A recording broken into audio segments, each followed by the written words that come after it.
Timepass होतो त्याशिवाय गर्दी ही सोपी आयडिया आहे.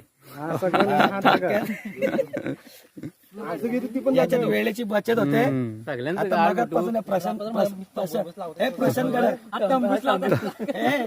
अर्ध्या घंट्यापासून हा किडव्याच्या मागे पण तो किडवा काय हातात भेटत नाही.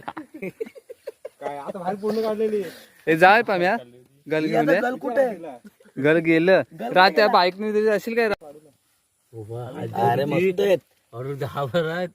केवढा आहे मोबाईल आणले ना मग काय खाली टाक राजा चांगलं हे साप बीप नाही ना. हाय साप आहे का जाऊ द्या यो काय तू मोठा? दाखवू दर हे मोठा काय साप पाहिजे तू चावत नाही चावत नाही. दाखव राज माणसं तिथे आहेत. व्हिडिओ कशी बनवतो त्याला तर ठेव ना काढू लावायला. काढू लाग जाऊ दे भाषण त्याला.